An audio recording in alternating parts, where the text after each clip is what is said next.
Sehatra vatanteraka kosa indray paikady entin'ny ministeran'ny fizahantany anarehana izany sehatra izany ny fampiroboroboana ny fizahantany ara-kolotsaina ny fizahantany eny amin'ny tontolo ambanivohitra eny ankoatran'ny fiarah-miasa amin'ny sehatra tsy miankina amafisan'ny ministera ihany koa ny fiarah-miasan'ny vahoaka eny ifotony.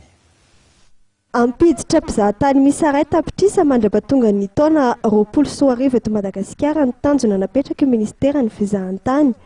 Paikady mifototra amin'ny fampandraisana anjara ny vahoaka sy ny vondron'olona ifotony no apetraka ministera amin'izany ka ametrahana fitsinjaram-pahefana tokoa. Atafiditra amin'izany ny fampiroboroboana fizahantany manasongadina ny kolotsaina sy ny fizahantany manasongadina ny akatony ny tontolo ambanivohitra.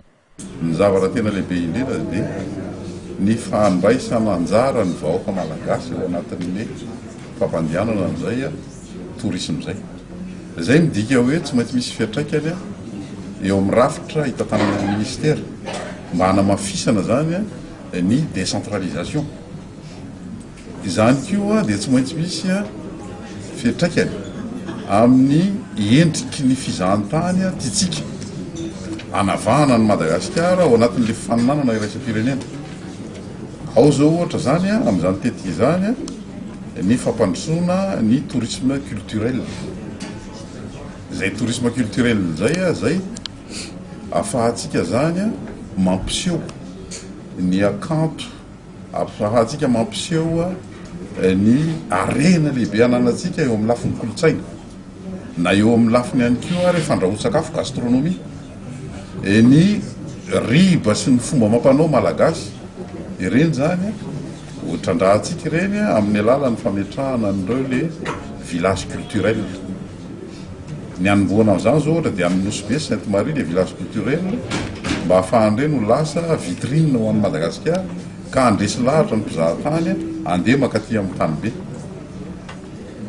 Ao anatin'izany tetika izany koa ny fampandrosoana ny tourisme zany ny fizahantany eny ambanivohitra, tourisme rural.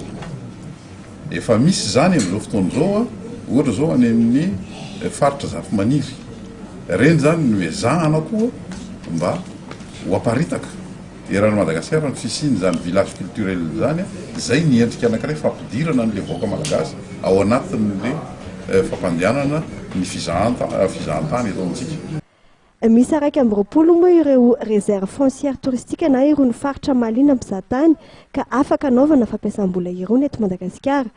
Ny fampandraisana anjarany vahoaka amin'ny fiarovana azy ireny dia hanampy betsaka amin'ny fampianana ny tsy fandriampahalemana sy amin'ny fiarovana mpizahatany ka ahafahana mampandrisaina ireo mpampiasa vola. Arak'izany dia fiarah-miasa ny fanjakana, ny tsy miankina ary ny vahoaka no ataon'ny ministera lahara-pameana. Tanjona ankapobeny ministera moa ny sy ny fitantana maritra ireo toeram-pizahatany arovana ka tsy andefitra ny ministera manoloana ireo fizahantany mamoafady sy ny fizahantany mivoana amin'ny lalana velona eto amin'ny firenena. Omena lanja ihany koa ny fanatsarana ny fampiofanana mahakasika ireo asa voakasika ao anatin'ny fizahantany. Nampafantatra ny paikady entina mampiroborobo ny sehatra fizahantany eto Madagasikara ny ministra fizahantany androany nandritra ny valandresaka ho an'ny mpampalala vaovao teto amin'ny Colbert Antaninarenina.